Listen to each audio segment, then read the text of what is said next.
Everything seemed to be going so well in your relationship, when, out of the blue, he tells you he needs some space. What's going on? What does this mean? First of all, don't panic. He may need space for several reasons. He may have problems that he is not ready to, or just can't, share with you. He may want to think about where you're both going, without the distraction of your closeness. He may be having a panic attack about your relationship. He could have problems with his mates or his family. He may, genuinely, need to get away in order to think some things through and get things straight in his head. On the other hand, it may be a feeble, cowardly excuse for leaving you. If you love him, the question you will be asking is, how to get him back? If you want more advice on how to get your ex back, please subscribe my YouTube channel. More lookbook videos are coming very soon. If you seriously want to know how to get ex back, then please click the link in the description below. The first thing that you should do is accept the separation. I know that this will probably be counterintuitive for you. You may want to start straight into begging him to come back. Don't. Tell him that you agree to him having his space, if that is what he wants or needs. Tell him that it's a good idea for both of you. After all, he will be going whether you agree or not, but this will shift the balance more toward you. Let him know that it is he who will be losing out if he loses you, but leave the door open for his return. Not literally. What should you do when he has had some space? How do you then make him come back? This is when you need to find out what he truly feels for you. If he needed space to consider your relationship, then you will need to know what he came up with. Don't be needy and chase after him. Don't let him know that you depend on his decision, even if it may be true. Get him to come back to you with his outcome. Keep any conversation from you to a minimum.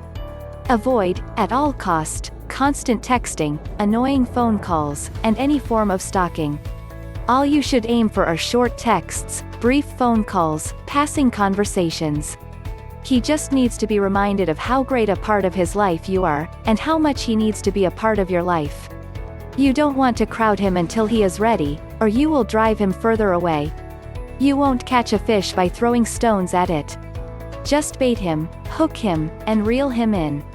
He will, in his own time, start to have feelings for you again. When the time is right, you can remember with him all the good times you had. Remind him of all the good events in your relationship. Don't dwell on any negative aspects. This is not yet the time to solve any deep problems you have. There will be time for that later. Don't risk any progress that you are making. In the end, it is what it is. If he is not responsive to your slow but sure approach, then you may need to accept what is. He may not be ready, he may not be interested. If, on the other hand, he shows definite signs of renewed interest, then gradually increase your level of approach. Don't lose him from your line by being too eager, but gradually increase your pull on him, until he jumps back into your net. Sorry about the fishing analogy, but men really can be that stupid. I know. When the time is right and not before, you can try to tell him how you really feel. If you do this too soon, you will just come over as being desperate. You must wait until he shows definite signs of coming back to you, both emotionally and physically. Otherwise, keep your own emotional distance. Just keep your finger on the line for signs of him pulling. Sorry. Those are just a few of the ways to answer your question on how to get him back. Click the link in the description below. I hope today's sharing can help you. If you like the video, then give the thumbs up, and share it with your friends. Don't forget to subscribe my YouTube channel for more information. I love you as I love myself. Thanks for watching, have a nice day.